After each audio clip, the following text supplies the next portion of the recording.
So, I have a confession.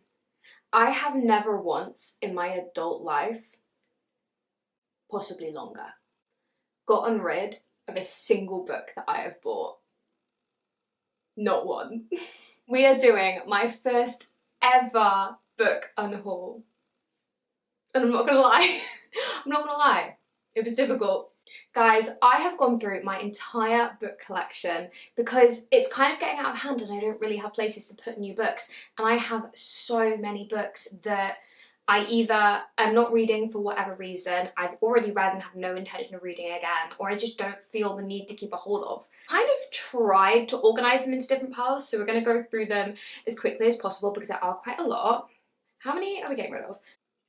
We are getting rid of 38 books today. And I'll be honest, I was trying to be brutal. I wasn't very brutal. I find it really hard to get rid of things if I've spent money on it or if I enjoyed it at one time or just generally I find it difficult getting rid of things.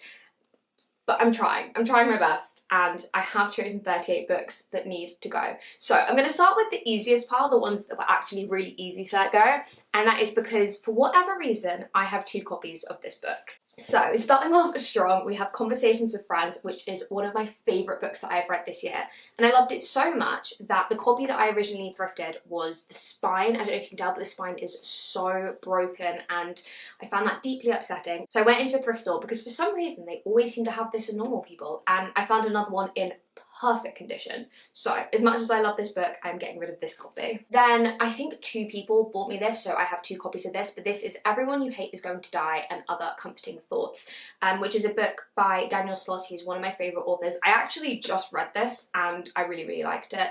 Did I say he's one of my favourite authors? He's a comedian. He's one of my favourite comedians. I can't remember what I said. I have 2 copies of this book. Don't need to have 2 copies. Oh no, 39, I've just found another book. On Earth We Are Briefly Gorgeous, which I haven't actually yet got to, but I have 2 copies because the one I got came, again, I don't know if you can tell, but the cover is really badly bent. So I ordered another one and they let me just keep this one. The last in that category of books I have 2 copies of is The Silent Patient. Again, not really sure why I have 2 copies of this, but I'm hoping to get around to this soon. I kind of have in my head that I've already read this, but then I read the blurb and I don't remember it, so I don't think I have. But I would like to get to it soon. Let's do this category. I'm not gonna lie to you, this category is really, really, what's the word? Hey Siri, what's the word for something where it's like, it's surface level? I found this on the web. Superficial, yeah, okay. Yeah, this next category is such a superficial reason to not want to read books, but I just have a thing where if a book is really damaged or the spine is really cracked, the cover's really, really torn up or broken or whatever, it makes me really not want to read the book. And I know that is so superficial, and all of the books in this category I've thrifted, and I obviously at the time thought that I was going to read them and not worry about it, and then continually since then I've not read them because they're so damaged. None of these books have been bought first-hand, so I feel less bad about it. And they're honestly not even that damaged. You're going to look at them and be like, are you joking? But I just know that I'm not going to get to them for that reason. So some of them I may repurchase, some of them maybe not, but yeah, we'll see. First one is After the Crash, which I don't know if you can see, but the front cover is so stained and sticky, and you know when you're like, I don't want to know. I don't want to know what's on that. And this is one of the first books I ever bought when I was getting into reading again as an adult. And I still think this story sounds really interesting. It's about this baby that's found in a plane crash and 2 people come forward to claim the baby. I still want to read it, but I keep putting it off because the copy is so gross. Then we have The Root of Evil, which very, very cracked spine. All That Man Is, exact same issue as After the Crash. The cover is really sticky, and again, I don't want to know why. The Spanish Love Deception, it is torn on the side.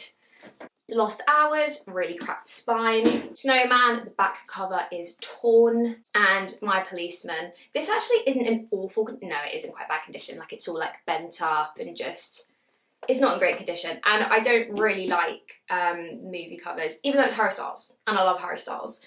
But I think if I was going to get another copy of this book, I would probably get the non-movie cover. But that being said, I actually don't hate this cover, but I do hate that it's really beat up and it's got something really sticky on the front as well. Again, I do realise that that is such a superficial reason not to read a book. Like, I fully understand that. But I also just know in my heart of hearts that I'm never going to get to them for that reason. And I would rather redonate them, put them back into the charity shops where I got them, where someone might actually read them who wants to read them. And because I thrifted all those books originally and it was like for charity, I feel less bad about having spent money on them. Anyway, that is my disclaimer. I have one book in here, which is If This Is a Man and the Truce by Primo Levi. This is a book I actually studied in university. I apparently highlighted 2 things and they're all in the preface, which I think shows how much of a dedicated student I was at university. I did read this. It's a very poignant, important read, but it's also incredibly dark and sad, and I studied it for essays and stuff, so I'm probably never going to reread this for casual reading. So yeah, someone give me an opinion on this. Can you donate a book that you've highlighted? I've literally only highlighted the first 2 pages, which is the preface, but I don't know if that would be annoying to donate that. But again, I don't know what to do with them if I don't donate them. The next category only has 2 books in it, but they are books that I've read, and because they're both thrillers, mysteries, I'm not going to read them again. I don't personally reread thrillers because to me, I know the twist now. I know where everything's going, so that kind of takes the enjoyment out of it for me. That's just me personally. Lie Beside Me, I read this ages ago. This was the 3rd book I read when I was getting into reading, and I remember really, really enjoying it. I was up at Edinburgh Fringe at the time, and I remember reading it up there. If I remember correctly, I would check your trigger warnings for this, because I remember kind of the twist being a lot darker than I was expecting. This follows a woman called Louise, and she wakes up and there is a dead man in her bed, I think. And she'd never seen the man before. It's an interesting story, but because I know the twist and stuff, I don't feel the need to hang on to it because I will never reread it, so hopefully someone else can read it and enjoy it. And also in that category we have Virals, which I thought I hadn't read, and then I started reading it recently and it immediately came back to me and I was like, oh yeah, I read this as a teenager. I don't remember the ins and outs of this, but it basically follows these kids who find a bunch of bones and they kind of start unravelling secrets to do with that. The next pile are books that I bought not knowing they were parts of series. So most of these, well, all of these are quite deep in the middle of series. So I don't know why I thought that I was going to be able to read them. Unless some of them are standalones. If anyone wants to let me know if these are actually standalones and it's fine, then let me know. Otherwise, probably going to get rid. The Final Detail by Harlan Coben, A Song for Dark Times by Ian Rankin, which was recently on a TBR, which is how I found out that it is in the middle of a series. Sleeping in the Ground by Peter Robinson, Finders Keepers by Stephen King. This falls into 2 categories because this is in the middle of a trilogy, which I didn't realise when I bought, and is also in really horrible condition. It's also really sticky. I've gotten a lot better now with my thrifting, that I will only pick up books when I'm thrifting that are in pretty good condition. And again, I know other people will buy books with cracked spines and it won't bother them, so I'd rather leave them for those people to find and enjoy those books, because if I'm not going to read them, there's no point me picking them up. And last in that category, Not Dead Yet by Peter James. I might check if my mum wants any of those, because I feel like they might have been hers originally before I give them away. Okay. Final category / pile is the largest category, and this is books that I've basically kind of grown out of, or I enjoyed as a child and for whatever reason don't feel the need to reread. I'm not much of a rereader anyway. It's very, very rare I reread a book. I will really only reread my absolute all-time favourites. And a lot of these books, I think they're aimed at children or teenagers. And even though I still get ID'd everywhere I go, I am actually 23. But kind of rather somebody who is the target audience for these books can get these books, because most of these are in really good condition still. So we have the I'd Tell You I Love You, but then I'd Have to Kill You series, which I'm not going to lie to you, I'm kind of sad to be getting rid of because I loved this series. I don't even really remember what it's about. I think she might be a spy. Yeah, it's a school for spies, and I don't remember what they're about, but I just remember as a kid loving these books. And they come in a little box set, and they're all so they're all in such good condition. Stop, I kind of don't want to get rid of these. I think I have another one in that series. That one is also part of that. Also, apparently when I was a kid, it never bothered me about book sets matching, because those don't match. Quite a lot of my books, actually, when I was younger, don't match. Talking of, that would bug me so much now, but apparently not as a kid. Also quite beat up and damaged, unfortunately. But this is the Confession series by James Patterson. I think this is one of his like teen series. I don't really remember what it was about, but I do remember reading them as a kid, and I'm pretty sure I enjoyed them. Then I have the I Am Number 4 series. Again, 3 different styles of books, and I don't even think this is all of them. But they're in very good condition, and I really enjoyed these, and I really enjoyed the film. This is another series that I would quite happily keep a hold of, except none of them match, and that annoys me. Then I have the City of, which one's first? City of Bones, I think is the first one. I also had the last one, which I've now given away, which was literally like 1,000 pages and so much taller than the others. And again, really enjoyed this series as a kid. I've read the books, I've watched the TV show, I've seen the film, like I feel like I've had my time with these, and I think someone else will enjoy them. And again, I'm not much for a rereader, so there's no point me hanging on to like 7 books, one of which is 1,000 pages that I'm just not going to reread again. Noughts and Crosses by Mallory Blackman. Love this. Great book. Really enjoyed. It is a little bit beat up. The corner is very bent, and this is one of those books that when I was a kid I feel like really got me into reading, which is probably why I've held on to it for all these years. But again, I'm not a rereader, I'm not gonna get to it, so I'd rather somebody else has it and enjoys it, because I think she is a great author. We have All I Know Now by Carrie Hope Fletcher, who is like a musical theatre performer.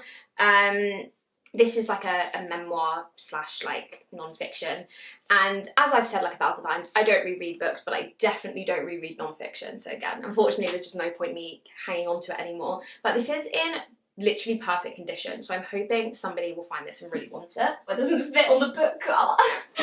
Okay, we'll just prop her up there. Oh, you can't even see it. And last but not least, we have Maximum Ride by James Patterson. Again, unfortunately quite torn up. Did read at the time, did enjoy, but yeah, I've said all the reasons 1,000 times. It is sadly time to go. Okay, done. That was kind of painful. I hate getting rid of things. I don't even know why. I'm sure there's a deep psychological reason there somewhere, but I can't be bothered to look into it. Those are all the books I'm getting rid of. I'm going to donate them, possibly see if any friends, family want them, but most likely I'll just give them all to a charity shop. Yeah. On the bright side, this has, wait, let me check what this has brought my physical TBR down to. 104. So close, so close. Like, technically I could go through my shelves and pull off another 4 that, like, I don't need, but I'm not going to do that to myself. This was already painful enough. But we are so close to getting under 100 for our physical TBR, which was my goal for this year. I actually did already do it. I did get under 104, but then I did a bit of a cheeky book haul. So it's not under 100 anymore, but we're close. We're close. I'm really hoping, because like the majority of these books that I've read anyway, I did really enjoy. So I'm hoping that people will find them in the charity shops and give them a beautiful second life, and they will have a happier home than rotting on my shelves not being read. But thank you very much for watching. I will probably never do this video again. Or if I do, it will be in many, many years when I get the courage up again. I've been meaning to do this video for literally months, and I've been putting it off, so at least it's finally happened. Anyway, I feel like this was a really rambly outro. As always, thank you very, very much for watching. Please subscribe if you're not already, and I hope you have a beautiful, magnificent, wonderful, lovely rest of your day. Bye!